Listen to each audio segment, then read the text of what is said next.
Is catalysts of change. Wow, that sounds good. But may I know the reason?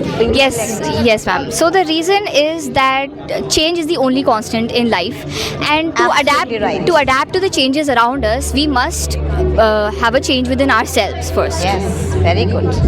Very good. Yes. Now, can you please explain your story? Yes, ma'am. So we took a dark turn on the story where Mary walks in and she realizes that it is her twin sister who is on the floor and she is dead.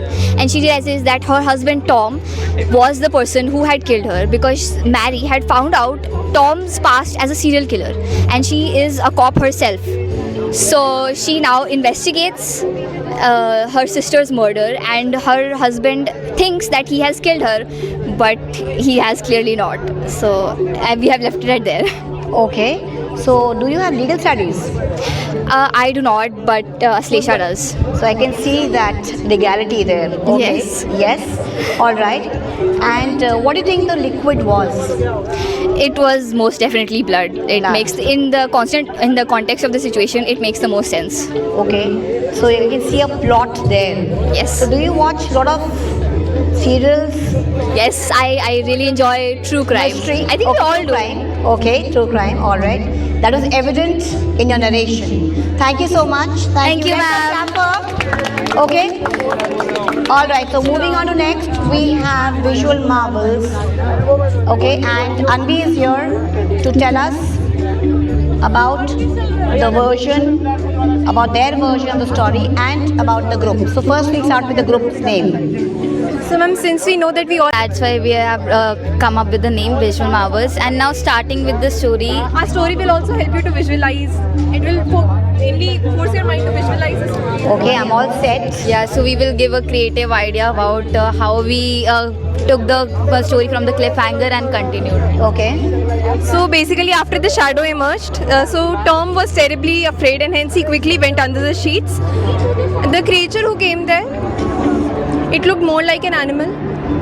It looked more like an animal and hence it was constantly roaming inside the room.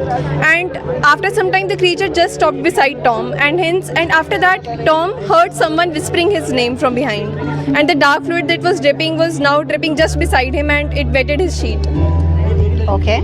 Now Tom's heart was throbbing with adrenaline, and he was trembling to just waiting for someone to help him and come, take him away.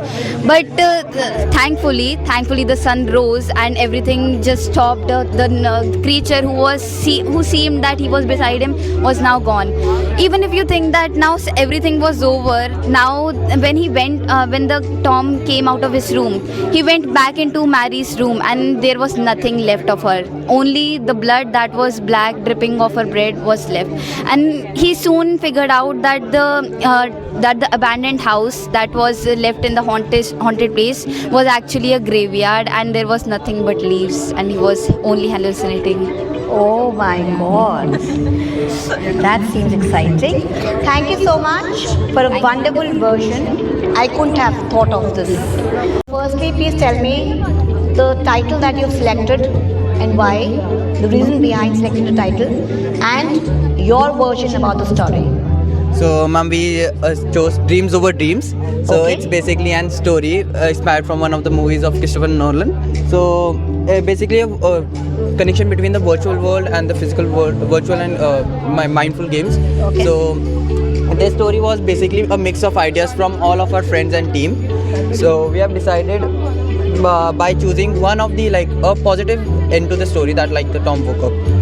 Okay, all right. Okay. So what do you want to add something, Sonal? Yes? You've named it Trailblaze. So Yeah. what does it mean? Trailblaze is basically a group of person, or if you can say friends, who start something new and also encourage people to do that thing. So Okay. we have that. This idea was only of Sonal. Okay. One of the best ideas. So we all approved it, and it was our team. Wonderful. Thank you so much. Thank